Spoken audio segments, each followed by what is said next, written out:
Bienvenue dans votre magazine Économie et Santé.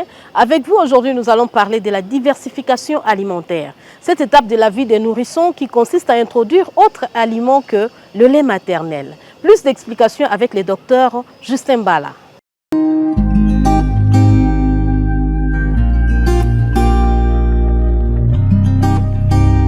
Je suis docteur Bala Justin, je suis médecin et puis je suis pédiatre. Et j'ai une orientation vers la gastro-entérologie et nutrition pédiatrique.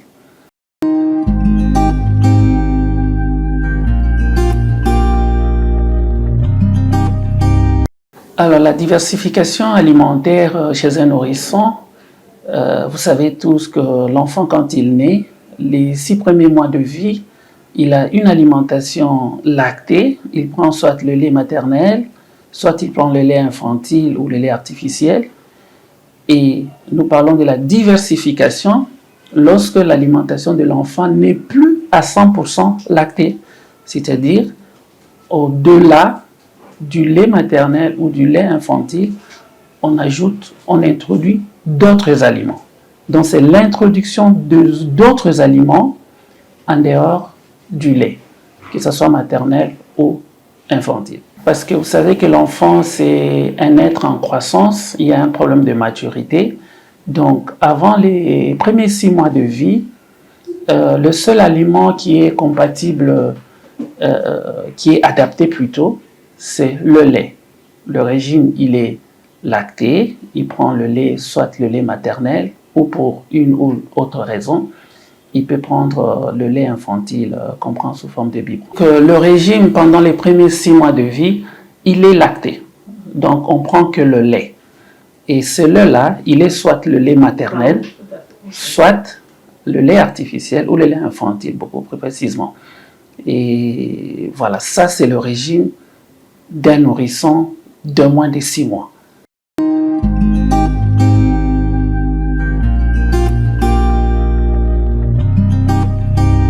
Alors, c'est un sujet, j'étais très content que vous m'ayez proposé, que nous ayons décidé de parler de la diversification, parce que pour moi, c'est une opportunité de partager avec les amis sur un certain nombre de problèmes que nous rencontrons en pratique courante. La diversification alimentaire est très importante. Je vais évoquer plusieurs raisons, mais je vais en évoquer 2. La première raison, c'est que ça intervient pendant les 1000 premiers jours de vie d'un enfant. Vous savez que de la naissance au pied de la conception jusqu'à 2 ans, la croissance de l'enfant est très importante. L'essentiel du volume cérébral, la croissance staturale, donc en taille, la croissance en poids est très rapide. Pour vous donner un exemple, un enfant qui est né par exemple avec 3000 grammes peut facilement peser 6 kilos à 5 mois. Il peut doubler son poids. À 4-5 mois, il peut peser 6 kilos. Alors qu'à une autre période de la vie, lorsqu'on prend un enfant qui a 4 ans, il pourra prendre une année pour gagner 2,5 kg. C'est-à-dire, à 4 ans, on peut avoir 16 kilos et à 5 ans, 18 kilos. Vous voyez que les premières années de vie, ce sont des années de croissance très rapide. Pour la deuxième raison, parce que justement, lorsque pendant les 1000 premiers jours, il y a plusieurs facteurs qui interviennent à la croissance de l'enfant, et le facteur le plus important sur lequel nous pouvons agir pour programmer la santé future de l'enfant, c'est justement l'alimentation ou la nutrition de l'enfant. La deuxième raison qui fait que la diversification soit plus importante, parce que la malnutrition qui est très fréquente chez nous en RDC, dans toutes les provinces, elle est beaucoup plus fréquente et la tranche d'âge la plus affectée, c'est la tranche d'âge au-delà des 6 mois jusqu'à 24 mois. Et avec des formes les plus graves que vous connaissez, le kwashiorkor ou le marasme. Tout ça, ça intervient pendant la période de la diversification. Voilà les quelques raisons qui font que la diversification soit un sujet qui intéresse et qui concerne tout le monde. Il est reconnu que la croissance normale d'un enfant, il triple son poids de la naissance. Donc celui qui a pesé 3 kilos Ce sont les moyennes, hein, c'est-à-dire il y en a d'autres qui sont légèrement plus bas, d'autres légèrement plus haut que ça. Mais la moyenne, c'est qu'on triple le poids à une année, à 12 mois, alors qu'on le double autour de 5 mois.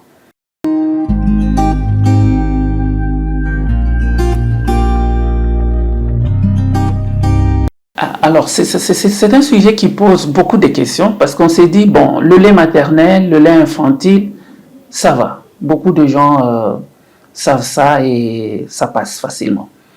Mais la grande question, c'est que lorsqu'on décide de diversifier, la première question qui arrive, quand est-ce qu'il faut commencer? Et la deuxième question, c'est par où commencer? Et peut-être la troisième question, c'est que quels sont les risques qu'on peut courir ou bien quelles sont les erreurs qu'on peut commettre et quelles sont ses conséquences. Donc, la conduite, c'est d'abord le moment. Le moment, on l'a dit, c'est 6 mois. Et pour certains pays, on s'est dit, on est très rigoureux, on peut dire 4 à 6 mois. Pour certaines raisons, pour des enfants, par exemple, qui ont certaines pathologies comme des reflux parfois, mais c'est pas la norme, c'est pas la recommandation.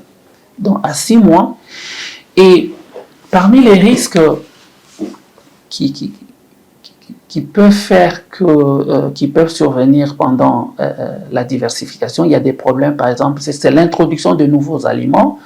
Il y a par exemple des allergies alimentaires qui peuvent survenir. Il y a par exemple le refus, et c'est en même temps un apprentissage au goût.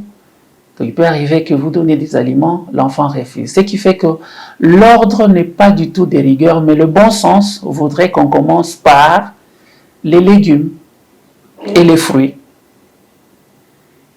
Et après, on peut aller aux céréales sous forme de bouillie, et auxquelles on peut ajouter des protéines qui peuvent être des sources végétales, comme on a le soja, ça peut être les œufs, ça peut être de la viande hachée. Et puis il y a d'autres suppléments qu'on peut mettre, les suppléments en fer ou les suppléments en fluor ou en vitamine D, selon les situations.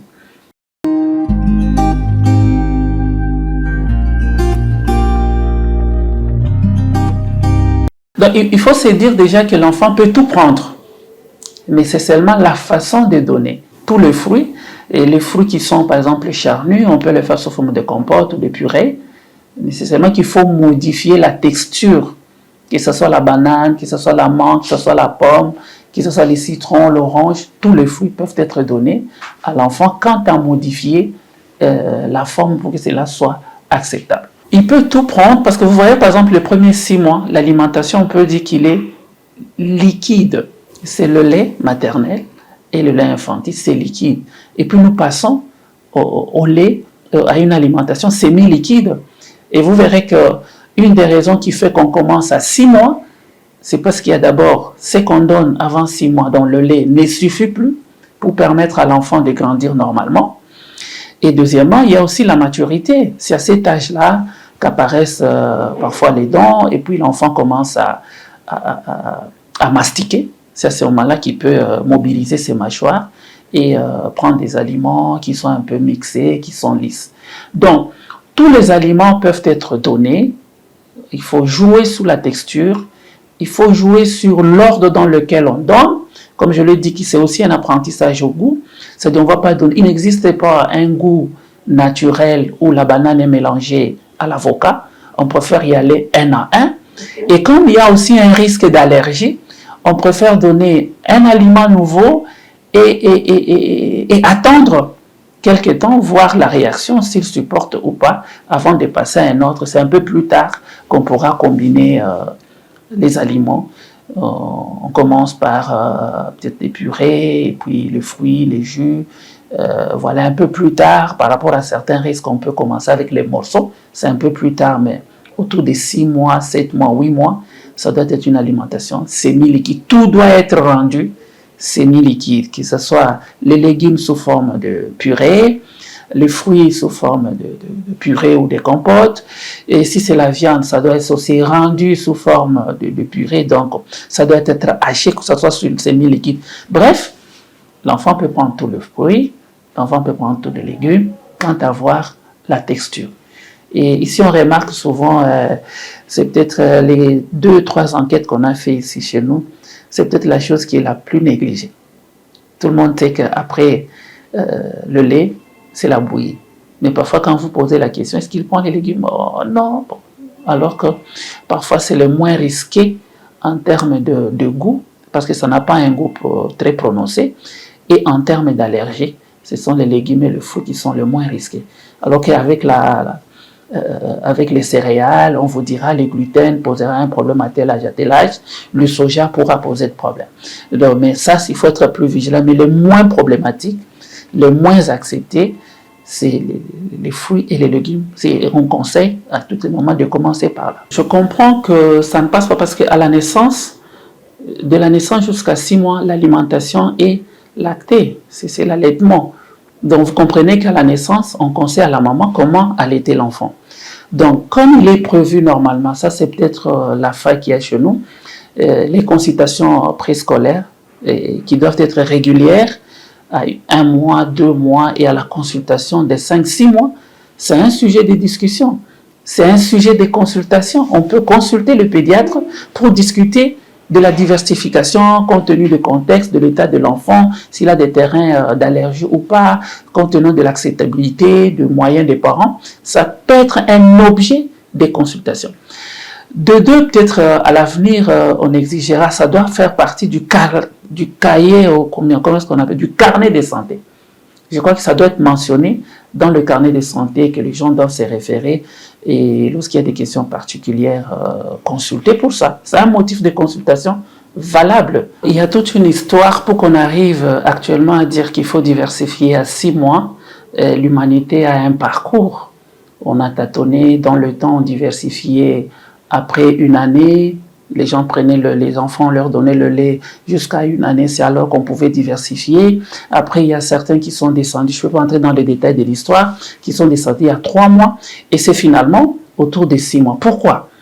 Parce que tout ça, c'est suivi, les juges de paix, les juges qui doivent trancher que l'enfant mange bien ou pas, c'est la courbe pondérale, la façon dont le poids évolue. Or, vous voyez déjà avec le taux de malnutrition ou d'insuffisance de poids que nous avons dans nos populations, on peut déjà se dire qu'il y a quelque chose qui ne marche pas.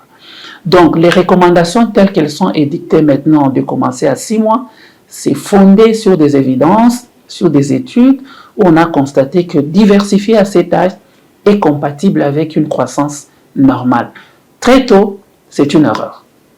Parce que non seulement l'étude digestive de l'enfant n'est pas mature, mais aussi ça peut entraîner d'autres problèmes. Vous savez, par exemple, les maladies diarrhéiques, parfois c'est lié à la manipulation de tous ces aliments, alors que le lait maternel est beaucoup plus adapté à l'enfant.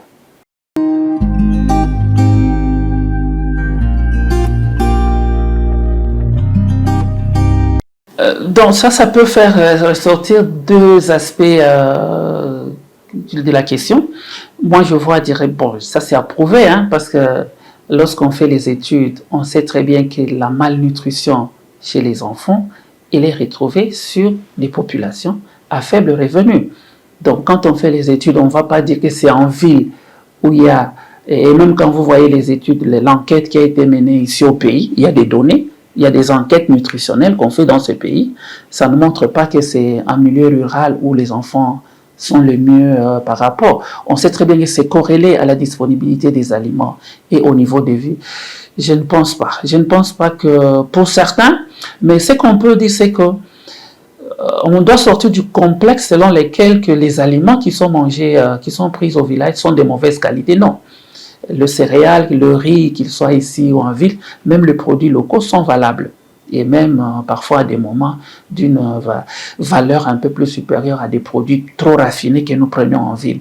Mais pour les autres, les aliments sont là. Je crois qu'il y a un problème d'éducation et de suivi. Mais en termes de proportion, la malnutrition n'est pas très importante dans le centre-ville. Si elle est dans certains, c'est dans certains quartiers où ils sont...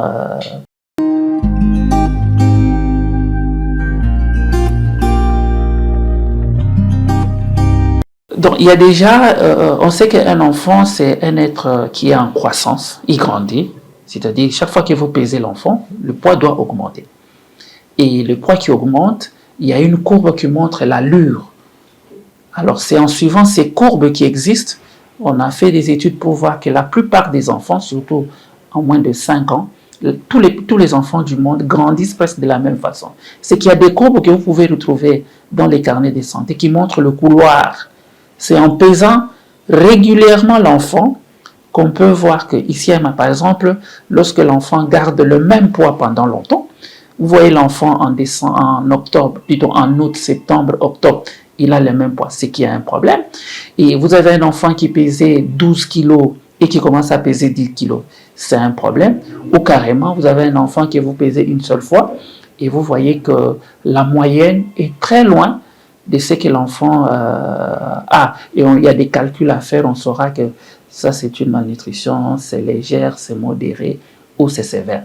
Donc, ne serait-ce qu'avec les mesures simples, quand on pèse l'enfant et quand on prend la taille, il y a des courbes de référence. En se référant, on dira que cet enfant est dans la bonne direction ou cet enfant s'est éloigné de la courbe. Et alors là, on va commencer à qu'est-ce qui se passe. C'est vrai que toutes les malnutritions, ce n'est pas toujours le problème de la nourriture. Parfois, il y a des maladies qui font que les besoins de l'enfant augmentent. Tout en mangeant normalement, il peut faire de la malnutrition, ou tout en mangeant normalement, il perd beaucoup. Donc, mais la cause la plus répandue chez nous, c'est l'insuffisance d'apport d'aliments. Donc, le nutriment, de façon générale, c'est beaucoup de nutriments. Vous avez par exemple l'eau, vous avez les protéines, vous avez les graisses ou les lipides, et vous avez les protéines. Et puis vous avez des vitamines et des oligoéléments. Vous avez parlé ici du citron, la vitamine T, la vitamine A. Et vous avez par exemple le fer, le calcium. Et après vous avez les lipides, les protéines. Tout ça, l'enfant en a besoin. Et il doit tout prendre. Mais tout ça, ça ne provient pas d'un seul aliment. On prend par exemple les glucides, les sucres. Il y en a dans le riz, où il y a l'amidon, il y a dans les patates douces, dans les bananes plantains, dans le pain, dans la pomme de terre. Et quand nous prenons par exemple les graisses, il y a les huiles que nous avons tous les jours, l'huile avec laquelle nous parlons, l'huile de soja, l'huile de tournesol que nous utilisons, la beurre, ça ce sont les matières grasses. Et puis vous avez les protéines, vous avez les poissons, les chenilles, par exemple il y a les soja aussi qui apportent beaucoup de protéines. Mais ça ne se donne pas, c'est comme ça qu'il ne faut pas manger seulement le riz ou seulement les graisses. Parce qu'il faut prendre tout ça dans des proportions bien connues. Par exemple, on sait très bien que très tôt, l'enfant a besoin de beaucoup de matières grasses. Donc, c'est-à-dire quand vous préparez la bouillie, on conseille toujours aux mamans d'y ajouter des matières grasses, soit de l'huile, soit de la margarine, soit de la pâte d'arachide, ou soit aussi du fromage, je crois que c'est qu'on vend là des cubes là qu'on appelle la vache qui rit. Donc ça sont des choses, des matières grasses qu'on peut ajouter parce que l'enfant pendant cette période, on a dit que la diversification intervenait pendant la période des 1000 premiers jours et l'élément qui croît le plus rapidement pendant cette période, c'est le cerveau. Et le cerveau a besoin de matières grasses, des lipides qui sont nécessaires pour la constitution du cerveau. Donc, tous les aliments sont nécessaires, il doit prendre tous les aliments, mais en des proportions qui doivent être respectées. Comme chez le plus petit, les matières grasses sont beaucoup plus conseillées.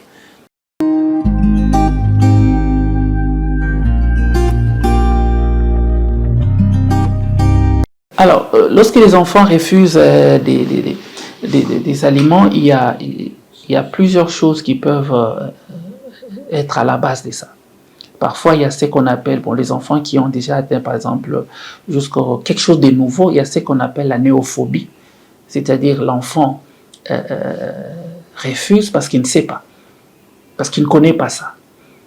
Et là, on recommande aux mamans de proposer ça plusieurs fois, et selon les recommandations, et je crois que c'est ça l'avantage d'avoir la personne qui s'occupe de le bébé doit l'aimer, de proposer plusieurs fois. Donc pour dire que l'enfant refuse quelque chose, on recommande de proposer plus de 10 fois. Vous n'allez pas proposer à un enfant une seule fois, vous dites qu'il n'aime pas, il refuse et vous ne donnez pas. Ça, c'est la première chose. La deuxième chose qu'il peut faire, c'est que parfois, on complique la situation. Comment? Lorsque l'enfant refuse, on fait le forcing. Or, le repas doit être un moment de plaisir et qui doit se passer dans un bon climat. Or, la plus grosse erreur, c'est qu'il y a des moments, des parents, lorsque l'enfant refuse, on donne par force, on menace, et je crois que ça ne donne pas de bons résultats. Donc, une des premières erreurs qui est commise pendant cette période, c'est forcer l'enfant à manger. Alors qu'il faut être patient en proposant plusieurs fois, et parfois, on peut exposer l'enfant devant d'autres enfants qui prennent la même nourriture. Parce qu'il y a ce qu'on appelle l'anorexie, qui peut être aussi mentale, qui peut faire que l'enfant peut être stimulé par d'autres enfants. Donc, il y a plusieurs astuces qu'on peut utiliser en changeant soit la texture, en insistant plusieurs fois, mais la plupart finissent par accepter les aliments.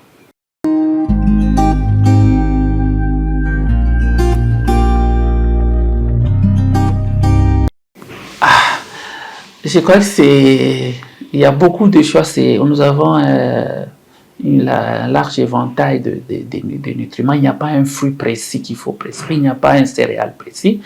Et je pense que quand je vois dans les supermarchés, même si la maman aussi peut faire des préparations à la maison, quand vous avez des farines qui sont dans les supermarchés, qui coûtent autour de, je crois, $10, je crois qu'en moyenne, 2 boîtes ou 3 boîtes, 10 ou 20, $30 pour juste la bouillie. Pour le fruit, bon, c'est un fruit par jour.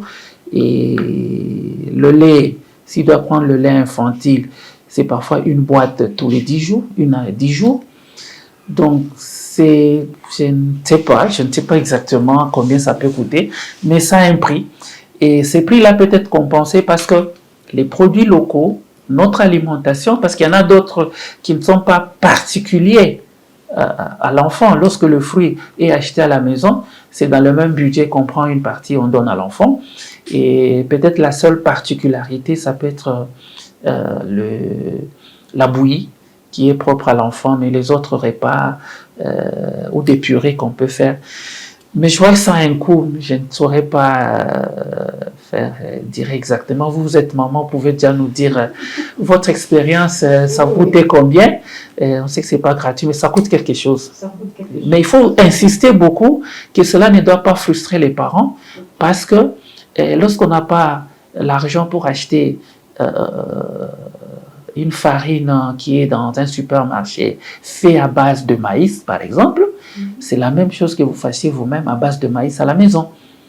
Donc, les mélanges peuvent être connus. On sait qu'il faut un aliment qui apporte les glucides comme le maïs, le riz, le millet, et un autre aliment qui peut apporter les protéines. Vous avez les soja ou bien les poissons, et vous avez les matières grasses. Vous pouvez utiliser la même huile qu'on utilise à la maison, ou certaines huiles particulières, l'huile de colza, l'huile de tournesol, ou l'huile de soja qu'on peut ajouter. Donc, au-delà de ce que ça peut coûter, il y a lieu de trouver des solutions locales.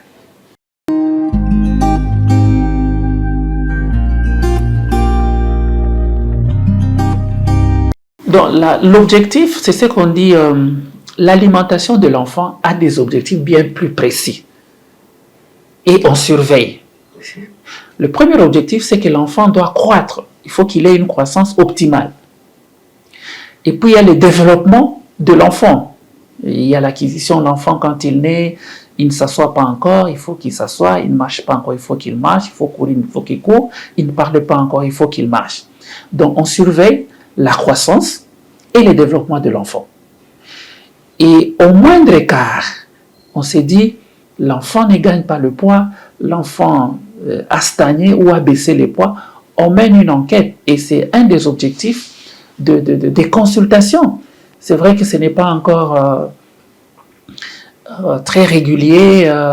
Au départ, comme c'est synchronisé avec les vaccinations, les mamans viennent régulièrement et on pèse l'enfant. Mais déjà, le fait de surveiller cette croissance, on peut déjà évaluer l'alimentation. Je vous ai dit que les juges d'une bonne alimentation, ça sera justement cette croissance que vous allez dire, ok, il gagne le poids bien, comme la maman vous dit, est-ce que le poids est bon? Ok, si c'est bon, on suppose. Si le poids n'est pas bon, On va entrer, est-ce qu'il ne prend pas suffisamment? Est-ce qu'il y a des allergies? Est-ce qu'il y a une maladie à côté? Donc, il y a lieu de suivre ça. Alors, ce que je peux ajouter, c'est peut-être relever les quelques erreurs les plus fréquentes. Il y en a beaucoup, mais je peux en citer 3 ou 4. La première erreur, c'est de commencer la diversification très tôt. Comme vous l'avez dit, commencer à 3 ans, et plutôt à 3 mois, à 4 mois, sauf dans des cas très particuliers sur recommandation d'un pédiatre, on peut voir s'il faut commencer à 5 mois. Mais de façon formelle, la recommandation, avant 6 mois, l'enfant ne prend que le lait, ça peut être le lait maternel ou le lait infantile.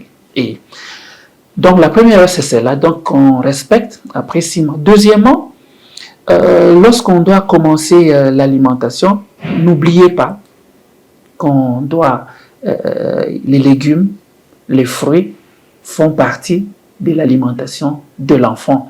Et parfois, il est même conseillé de commencer par là. Troisièmement, je veux dire que plus l'enfant est jeune, plus il a besoin de graisse. Donc, il est recommandé dans les préparations qu'on fait de bouillie, d'y ajouter les matières grasses sous forme de la margarine, sous forme de la crème. Et ça peut permettre que l'enfant évolue. Et la dernière remarque, c'est le forcing. Il faut éviter de forcer l'enfant à manger. Il faut aussi éviter de le restreindre. Dès qu'il a commencé à manger, il faut attendre jusqu'à ce qu'il finisse. Il ne faut pas dire qu'il mange. Non, ça suffit. Donc, il faut éviter. Et le forcing, lorsqu'il refuse de manger, et la restriction, lorsqu'il est en train de manger. Donc, on doit suivre le chemin du juste milieu et en tenant en compte qu'il y a des néophobies, c'est-à-dire l'enfant peut avoir, parce qu'il ne connaît pas que c'est bon, c'est quoi ça représente, il peut refuser. Et on recommande au moment d'insister et de répéter ça plusieurs fois. Et je pense que les autres éléments, si l'occasion est là, on pourra insister sur les céréales, comment ça se donne, comment préparer, et peut-être on va trouver des recettes plus particulières à proposer parce que le sujet est très très capital par rapport à l'intérêt, aux bénéfices que l'enfant aura, parce que ça programme un peu sa santé future pendant ce moment-là. Être mal nourri, ça vous prédispose à des déficits mentaux, à des problèmes de santé, mais aussi ça peut vous précipiter à la malnutrition qui est encore un problème chez nous. Eh bien, chers téléspectateurs, c'était votre magazine Économie et Santé. Je rappelle que pour aujourd'hui, nous avons reçu le docteur Justin Mbala et avec lui, vous avez suivi, nous avons parlé de la diversification alimentaire. C'est quoi la diversification alimentaire? Qu'est-ce qu'il faut donner aux nourrissons? Donc, après 6 mois d'allaitement exclusif, il est recommandé de donner aux nourrissons autres aliments. Mais quoi donner? Vous avez suivi dans cet élément. Au revoir et je vous retrouve prochainement pour un autre numéro.